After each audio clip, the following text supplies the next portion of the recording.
May 14th, 1940, Rotterdam. The sky turned black at 2 in the afternoon. Hendrika van der Meer stood in her classroom in Utrecht, 20 miles away, and heard the distant rumble. It sounded like thunder, but the sky had been clear that morning. She walked to the window. Her students, 30 children between ages 8 and 12, stopped their arithmetic lessons and turned their heads toward the sound. The rumbling grew louder. Then it stopped. An eerie silence followed. Hendrika felt her stomach twist. She had heard whispers that morning. German forces had crossed the border 5 days ago. Everyone said the Dutch military would hold them back for weeks. The radio had promised this. The newspapers had promised this. Netherlands had stayed neutral in the Great War. Surely that would count for something now. At 3 o'clock, the school principal knocked on her door. His face was pale. He gathered all the teachers in the hallway and spoke in a whisper. Rotterdam had been bombed. The entire city center was gone. 900 civilians dead in 15 minutes. 80,000 people had no homes. The words did not make sense to Hendrika. An entire city could not just disappear. But the principal's hands were shaking. He dismissed school early. The children ran home through the streets, their faces confused and frightened. Hendrika walked home slowly. Her husband, Willem, was somewhere with his unit near the Belgian border. He had left 3 days ago with his rifle and his courage. He had kissed her goodbye and promised the Germans would never reach Utrecht. The Dutch had flooded the lowlands, he said. The water barriers would stop the tanks. The military leaders had a plan. Everything would be fine, but everything was not fine. When Hendrika reached her small apartment, she turned on the radio. She sat at the kitchen table and waited. The clock on the wall ticked. 5 minutes passed, 10 minutes. Then the announcement came. The voice on the radio was steady but tired. General Winkelmann was speaking. The Netherlands military was laying down its weapons. After 5 days of fighting, the war was over. The Germans had threatened to bomb more cities. Utrecht would be next, then The Hague, then Amsterdam. To save civilian lives, the Netherlands was surrendering. Hendrika stared at the radio. 5 days. They had lasted 5 days. In the Great War, Belgium had fought for 4 years. Poland had fought for a month just last year. But the Netherlands, with its proud history and its promises of neutrality, had fallen in less than a week. She thought of Willem. Was he putting down his rifle right now? Was he ashamed? Was he even alive? She turned off the radio and sat in silence. Outside her window, she heard neighbors talking. Their voices were low and angry. 5 days, someone said. Just 5 days and it's over. Another voice answered, "What can we do now? Nothing. There's nothing left." Someone was crying. The shame felt thick in the air, like fog rolling in from the North Sea. For 20 years, the Dutch had told themselves they were safe. They had avoided the Great War. They had stayed neutral. They had believed their water barriers and their small but professional army would be enough. Every expert had said so. Every newspaper had printed reassuring articles. The military leaders had appeared on newsreels looking confident in their pressed uniforms. All of it had been wrong. The Germans had come with paratroopers who dropped from the sky. They had come with dive bombers that screamed as they fell. They had come with a brutality that made neutrality meaningless and water barriers look like puddles. Over 2,000 Dutch soldiers were dead. The entire Air Force had been destroyed in 3 days. Most of the planes never even left the ground. That evening, Hendrika's neighbor, Mrs. de Jong, knocked on her door. The old woman's eyes were red from crying. She had 2 sons in the military. She had heard nothing from either of them. The 2 women sat at the kitchen table and drank weak tea. They did not know what to say. What do you say when your country has vanished in 5 days? Then Mrs. de Jong leaned forward. She had heard something strange, she said. Her nephew worked at the post office. He had been sorting international mail that afternoon when he saw a telegram. It was from the Dutch embassy in London. The telegram said that Canada was mobilizing more troops. Even though France was falling and Belgium had been overrun, Canada was sending more soldiers. They were not stopping. They were not surrendering. They were preparing to keep fighting. Hendrika felt something strange in her chest. It was not quite hope. It was more like a question. She looked at Mrs. de Jong and asked quietly, "If Canada fights on, why couldn't we?" The words felt dangerous to say out loud. They felt like a betrayal of the generals who had ordered the surrender, but they also felt true. Mrs. de Jong said nothing. She just looked down at her tea. But Hendrika saw something in the old woman's face. It was the same question, the same small rebellion against the shame. Across Utrecht, across all of the Netherlands, in thousands of apartments and houses, the same question was being whispered. The Dutch military had laid down its weapons. The government had surrendered. The experts had been wrong about everything. But somewhere across the ocean, a country most Dutch people had barely thought about was refusing to quit. Canada was fighting on while the Netherlands fell silent under German boots.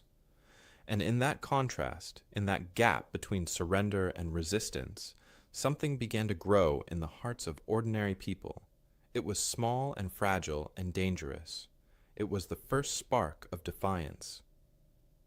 The question Hendrika asked would be asked 10,000 times in the coming weeks, and slowly, quietly, in whispered conversations and secret meetings, some people would begin to find their answer.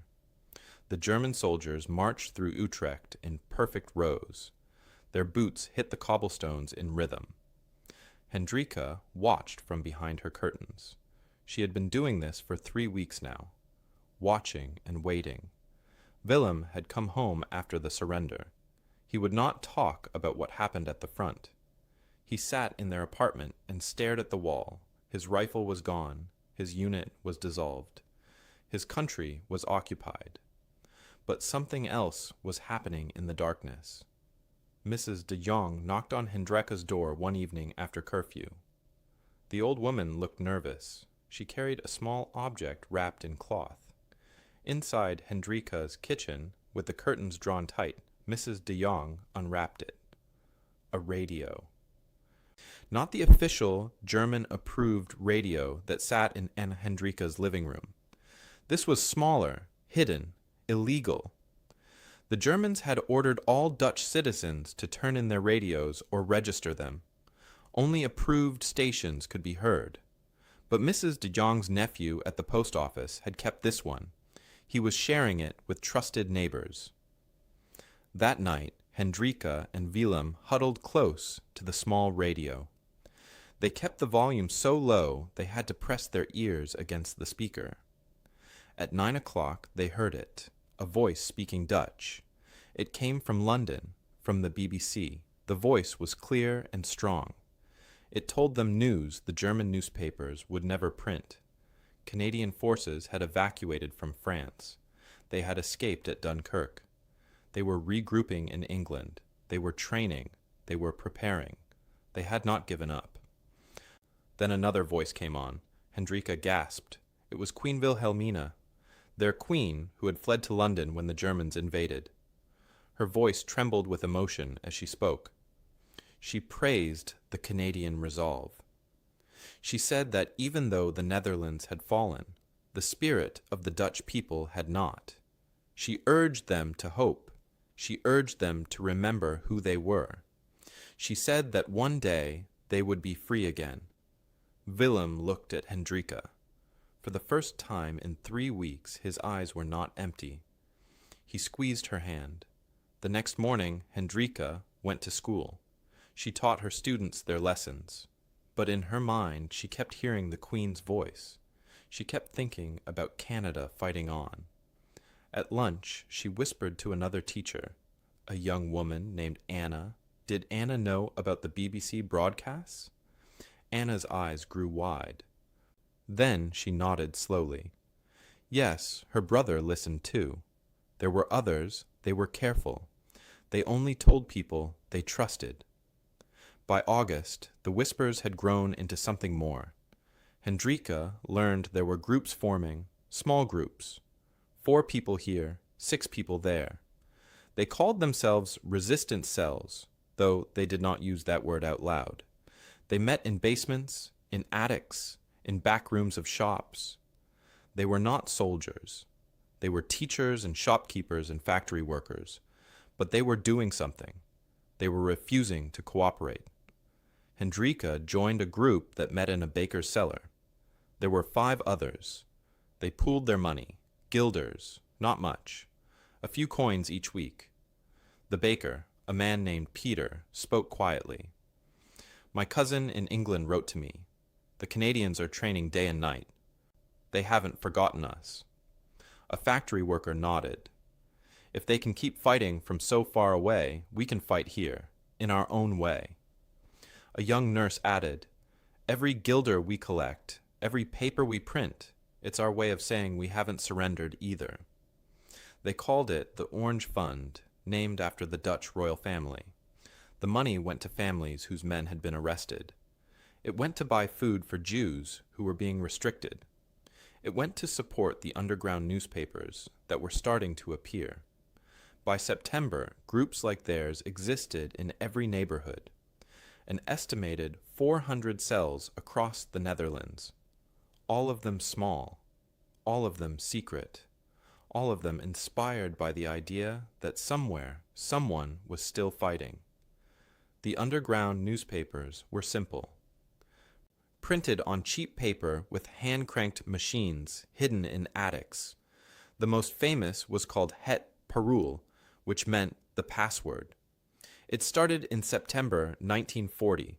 At first, only a few dozen copies, but by the end of the year, 40,000 people were reading it. The newspapers printed the truth.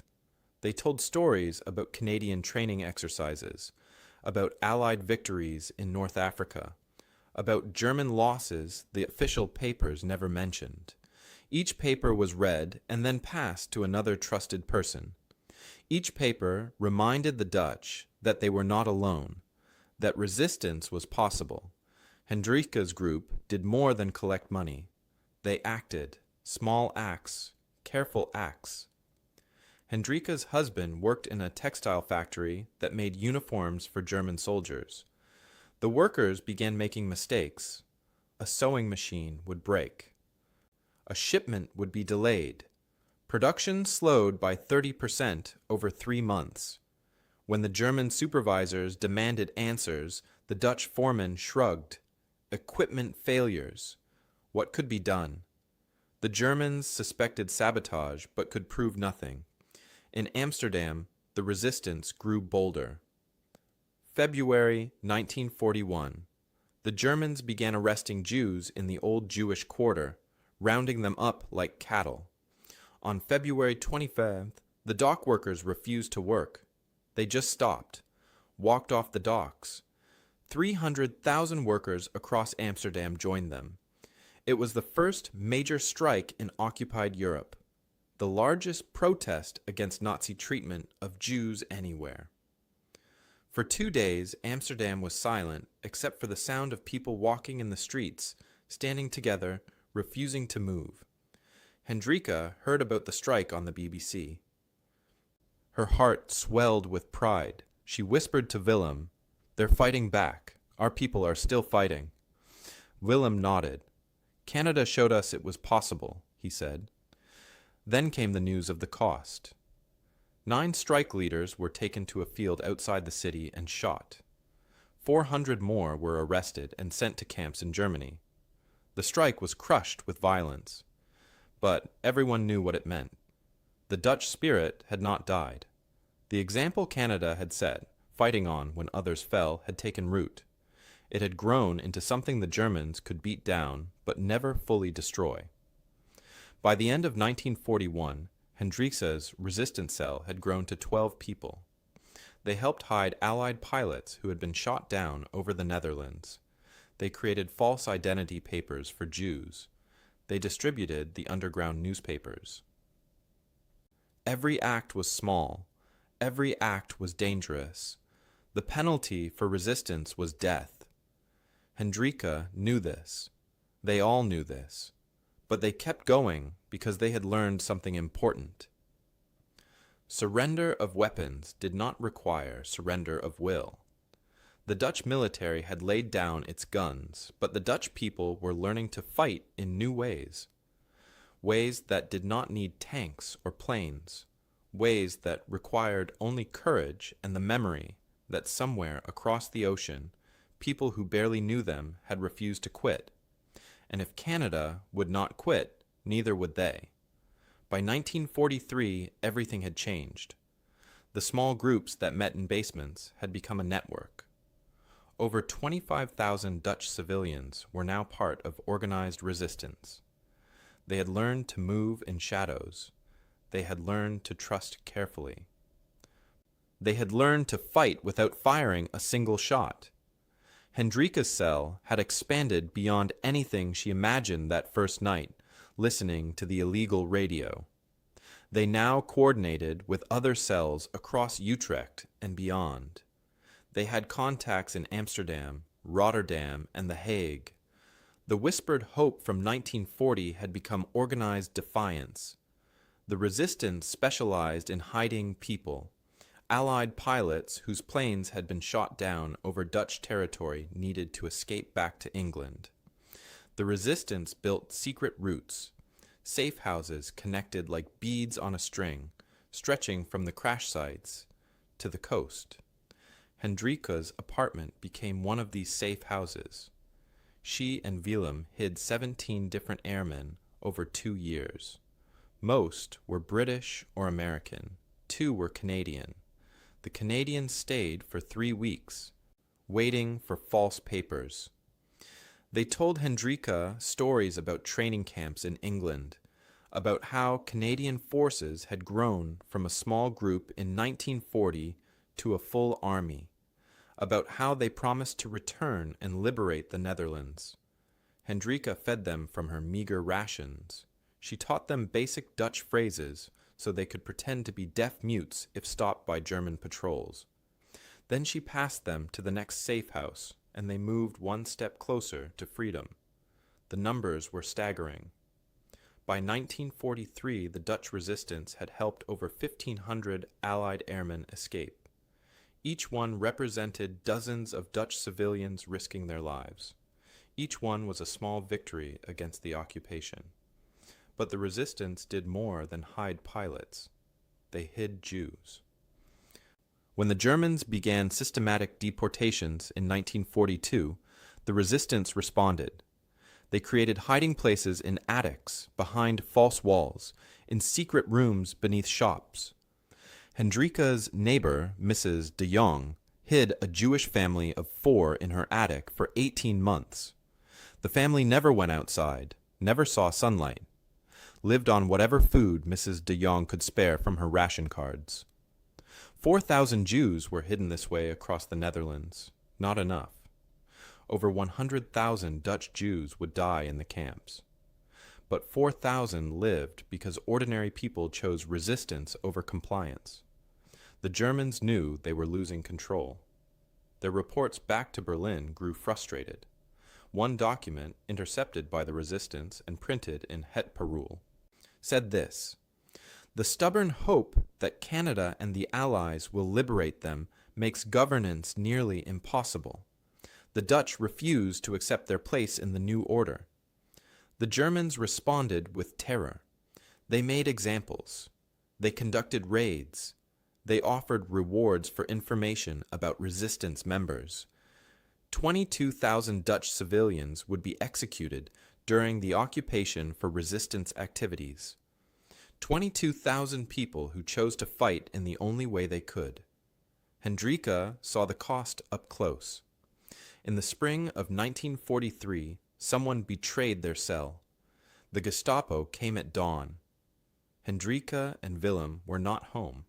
They had been at a midnight meeting and were sleeping at Anna's house, but they arrested 6 members of their group. Hendrika learned the names slowly. The baker who had hosted their first meetings. A postal worker. A school teacher from another district. 2 factory workers. A nurse. They were taken to a prison in Amsterdam. 3 were sent to camps in Germany and never returned. 3 were shot after a brief trial. The baker, the kind man who had given Hendrika day-old bread to feed the hidden airmen, was executed on his 52nd birthday. The danger became more real every day, but the resistance continued. They adapted. They became more careful. They created smaller cells so that if one was caught, others would survive. They developed code words and secret signals. A flower pot in a certain window meant safe. A closed curtain at noon meant danger. They moved constantly, never meeting in the same place twice. Then came the winter of 1944. It would be remembered as the Hunger Winter, the Hunger Winter. The Germans, angry at Dutch resistance and Allied advances, blocked food supplies to the Western Netherlands. The trains stopped running. The barges stopped moving. Cities like Amsterdam and Rotterdam, which depended on food from the countryside, began to starve. Rations dropped to 400 calories per day. Then 300, then less. People ate tulip bulbs. They stripped bark from trees and boiled it into soup. They burned their furniture to stay warm because there was no coal. Hendrika grew thin. Everyone grew thin. She could see the bones in William's face. Her students came to school pale and weak. Some stopped coming because they were too hungry to walk. One morning, standing in a bread line, Hendrika overheard 2 elderly women talking. "Do you think the Canadians will really come?" one asked. The other replied, "They promised in 1940 they would keep fighting. They're still fighting now. That means something." The first woman nodded slowly. "Then we keep going too. We don't give the Germans the satisfaction of breaking us." By the time the winter ended in April 1945, over 20,000 Dutch civilians had starved to death. Hendrika attended funerals every week.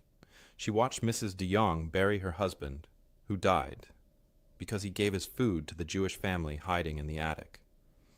The old woman stood at the grave with hollow eyes, but she did not cry.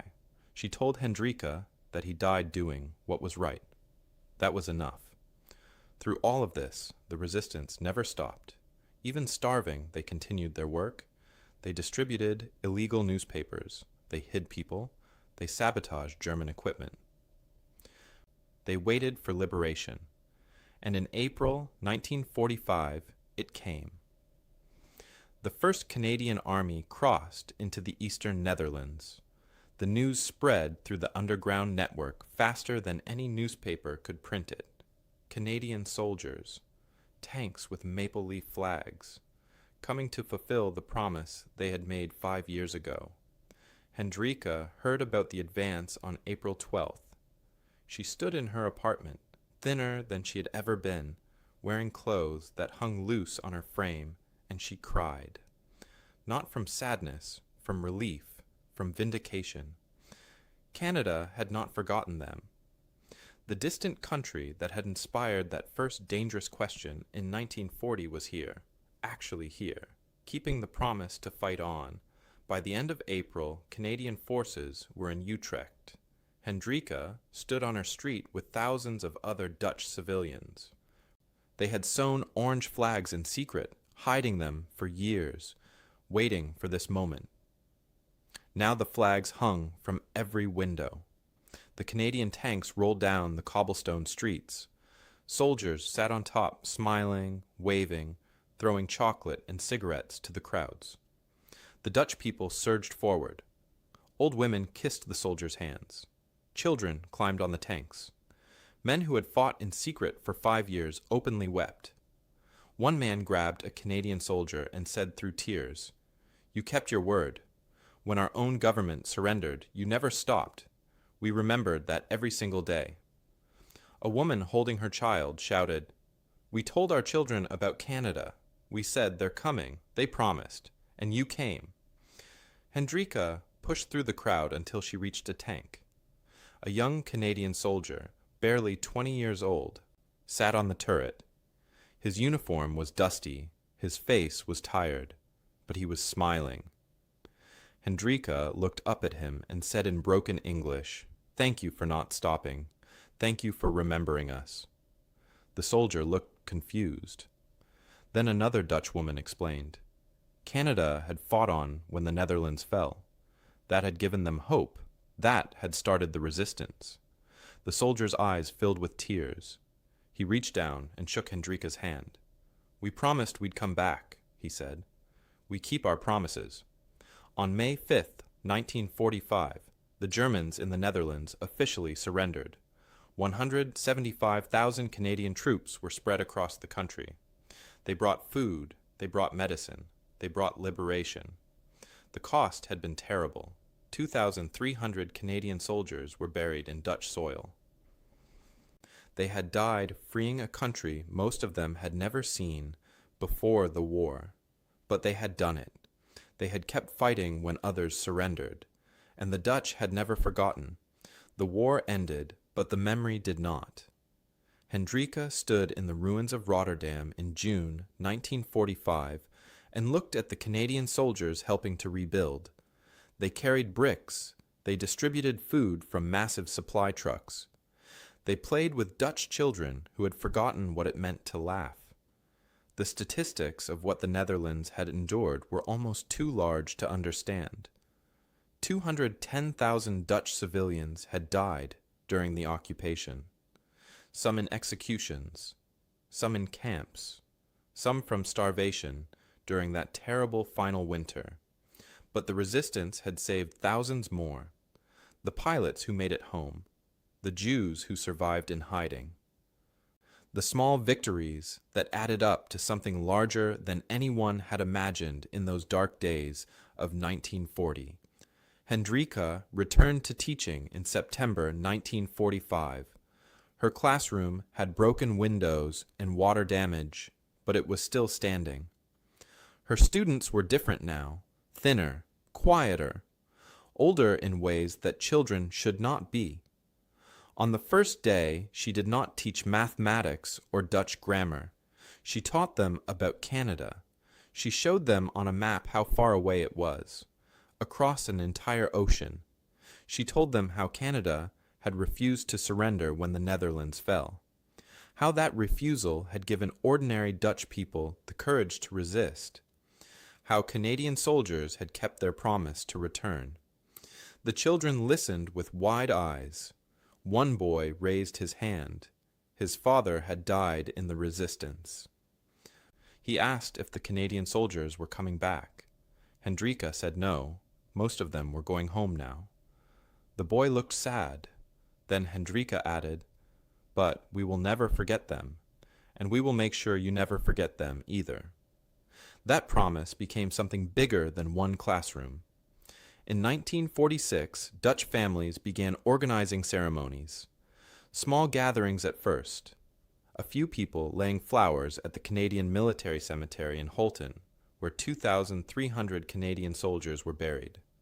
The graves were marked with simple white crosses and maple leaf emblems.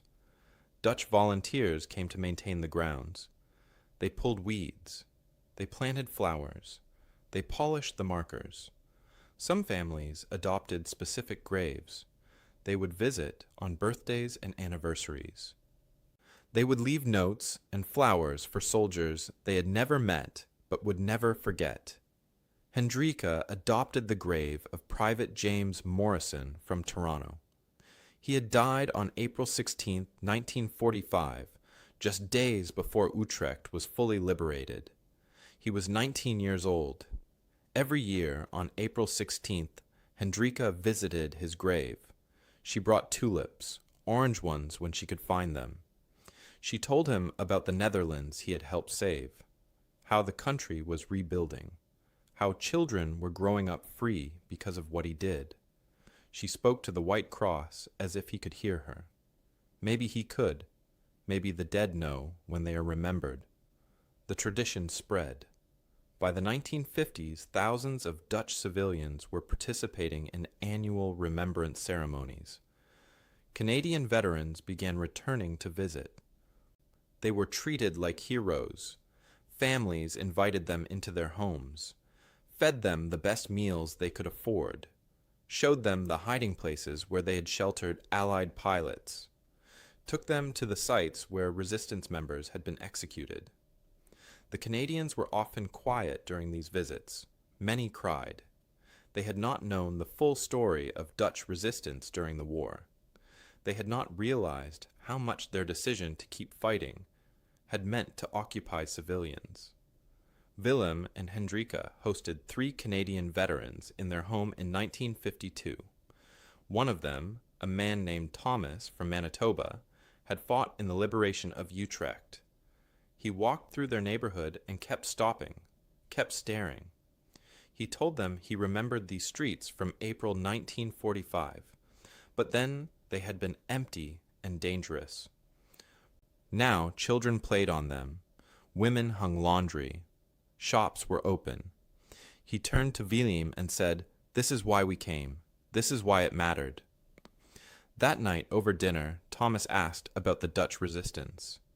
Willem told him everything about the underground newspapers, the safe houses, the sabotage, the executions, the starvation. Thomas listened without interrupting. When Willem finished, Thomas was silent for a long time. Then he said, "We thought we were liberating you, but you were already fighting. You just didn't have guns." By the 1960s, Hendrika had become a history teacher.